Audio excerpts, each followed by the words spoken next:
So, it's 2025 and everyone's asking the question, if World War III broke out today, who'd actually win? The world's a powder keg right now, with tensions running high in more places than I can count. But let's break down the facts and the what-ifs. First, the front lines. Ukraine's still locked in a grinding war with Russia, now building a drone wall to hold off any further invasion. In the Middle East, we've got a simmering ceasefire between Israel and Iran, but that's only after direct US airstrikes on Iranian nuclear sites. Meanwhile, China's flexing its muscles over Taiwan, and North Korea's always ready to join the fray. It's not pretty, and most experts say it could take just one spark in any of these hotspots to pull the world's biggest powers into a multi-front war. So, who's lining up on either side? Picture this. On one end, the US and its NATO allies, plus the Quad, that's Australia, Japan, and India. On the other, an axis of Russia, China, Iran, and North Korea, already sharing weapons and tech. Most reckon these alliances would line up fast if the shooting really started. But here's the thing. Nobody's guaranteed a win.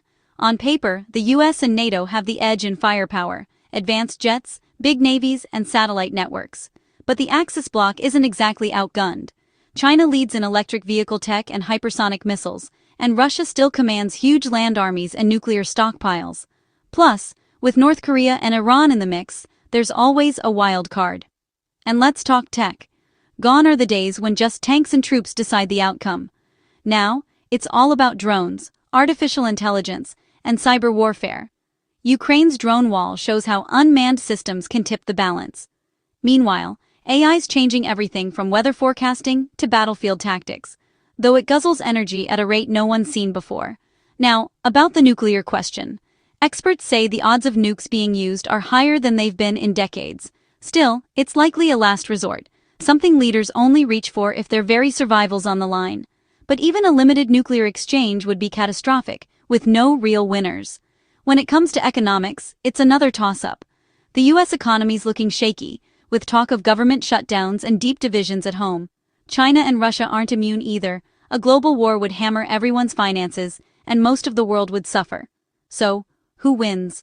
Honestly, nobody.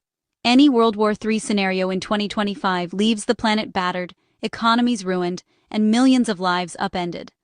There's no clear victor, just massive losses all round. That's the grim reality. In the end, the best outcome is the war that never starts.